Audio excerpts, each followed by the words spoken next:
মা, দাদা কোথায়? মাঠে ছাড়া আর কোথায়? কেন, কোনো দরকার নাকি দাদাকে? হ্যাঁ মা, কিছু টাকার দরকার ছিল। আচ্ছা ঠিক আছে, আমি যাচ্ছি তাহলে দাদার কাছে মাঠে তাহলে। আচ্ছা, যাচ্ছি যখন দাদার খাবারটা নিয়ে যা। সেই কোন সকালে গেছে।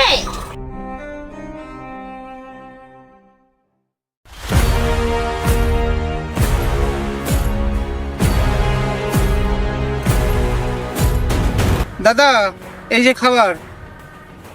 আর দাদা বলছিলাম, আমার কিছু না টাকার দরকার ছিল। আচ্ছা ঠিক আছে, যা বাড়িতে, আমার ঘরে বালিশের নিচে কিছু টাকা রাখা আছে, ওখান থেকে যা দরকার নিয়ে নেগা। আচ্ছা দা, ঠিক আছে, যাই তাহলে। শোন, ভাইকে তো মাথায় উঠাস না, যখন যা চাই তখন তাই দিয়ে দিস। তোর সঙ্গে একটু হাতে পিঠে কাজও তো করতে পারে। আচ্ছা ঠিক আছে বাবা, ছাড়ো না, আমি ছাড়া ওকে কে বা দেখবে? আর ও যদি চাকরি পায় তাহলে তো আমাদেরই তো দেখবে। কর, যেটা ভালো বুঝিস সেটাই কর।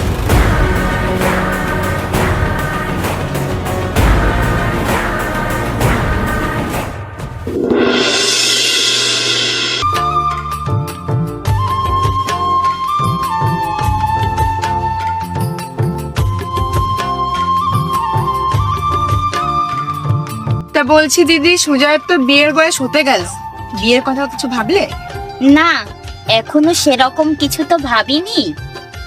ওই পাড়ায় রথিনের মেয়ে বেশ দেখতে শুনতে ভালো, সংসারিকও আছে, চাইলে সুজয়ের জন্য কথা বলে দেখতে পারো। দেখি সুজয় বাড়িতে আসে, কথাবার্তা বলে দেখি। বলছি দিদি, আরেকটা কথা বলার ছিল, বলতে কেমন একটা লাগছে তবুও বলছি। সুজয় আমার কাছ থেকে কিছুদিন আগে થોડો টাকা নিয়েছিল, ওই ব্যাপারে যদি একটু দেখো। আচ্ছা, সুজয় বাড়িতে আসুক, দেখি।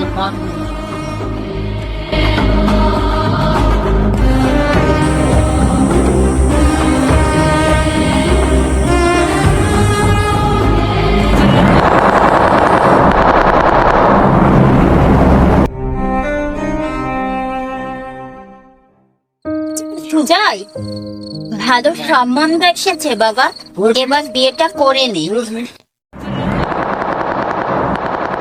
হ্যাঁ, তোর মারও তো বয়স হয়েছে বাবা, তারপর আমার শরীরটা সময় সময় ভালো থাকে না। তোরও তো বিয়ের বয়স হয়েছে, তাহলে বিয়েটা করে নে বাবা। আচ্ছা ঠিক আছে বাবা, তোমরা যা ভালো বোঝো তাই করো।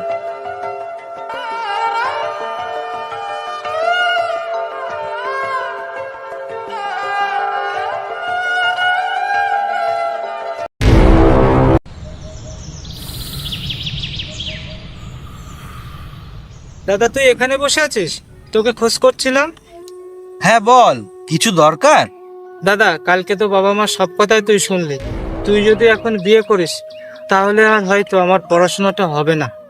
ভাই তুই চিন্তা করিস না, মন দিয়ে পড়াশোনাটা কর, আমি বিয়েটা করছি না।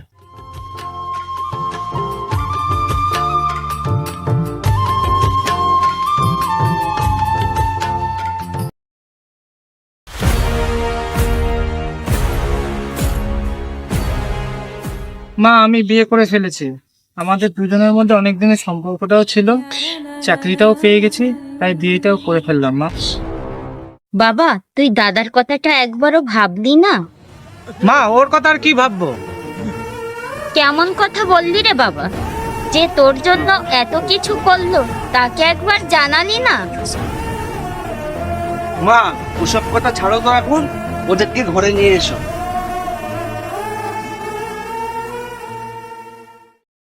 তোকে একদিন বলেছিলাম না, ভাইকে অত মাথায় তুলিস না। দেখলি তো আজকে কি কাজটা করলো। আরে ছাড়ো না বাবা, ওটা তো আমারই ভাই। শোনো বিজয়, আমি আর এই সংসারে থাকতে পারবো না। কেন মা, কি হয়েছে? আমি এত সবার জন্য আর করে পারছি না, আমি আমার মতো থাকতে চাই। কি করো বৌমা তুমি সারাদিন? সবই তো আমিই করি। শোনো মা, ওর দায়িত্বটা তখন আমি নিয়েছি, ও যেটা বলবে আমি সেটাই করব। আর ও যদি আলাদা থাকতে চায় তাহলে আমরা দুজনে আলাদাই থাকবো। তোরা যা ভালো বুঝিস তাই কর।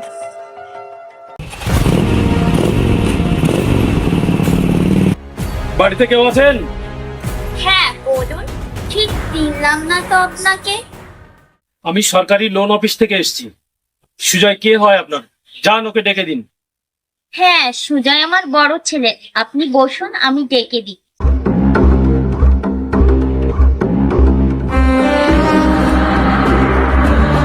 দেখো বাবা সুজয়, লোনের অফিস থেকে লোক আসছে কেন?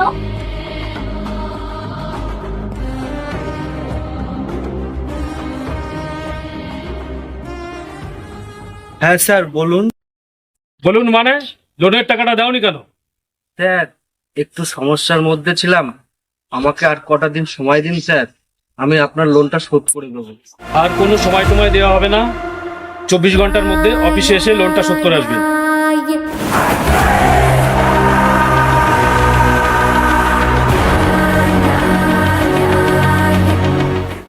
এই তো সুজয়, তোমায় আমি কবে থেকেই খুঁজছি। টাকা যে নিলে সে টাকাটা কি ফেরত দেবে না নাকি? গরিব দেখে আমি সাহায্য করলাম, আর তো বিজয় চাকরি পেয়ে গেছে, তাহলে এখন অসুবিধা কোথায়? আমার টাকাটা ফেরত দিয়ে এসো, ঠিক আছে?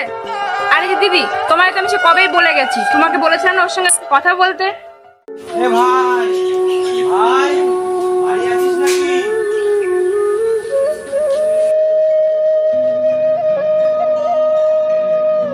হ্যাঁ বল ভাই, ব্যাংকের থেকে যে লোনটা নিয়েছিলাম তোর পড়াশোনার জন্য, আজও শোধ করতে পারিনি। কি করবো আমি? এখন তো তুই চাকরিটাও পেয়ে গেছিস, তুই যদি টাকা পয়সাগুলো দিস তাহলে আমি লোনটা শোধ করে দিতে পারি, আর যদি না দিস তাহলে আমার আর মরা ছাড়া কোনো উপায় থাকবে না ভাই। তোরা মরবি না বাঁচবি আমার দেখার দরকার নেই, আমার এখন সময় নেই, আমি অফিসে যাব, আমি এখন বেরোচ্ছি।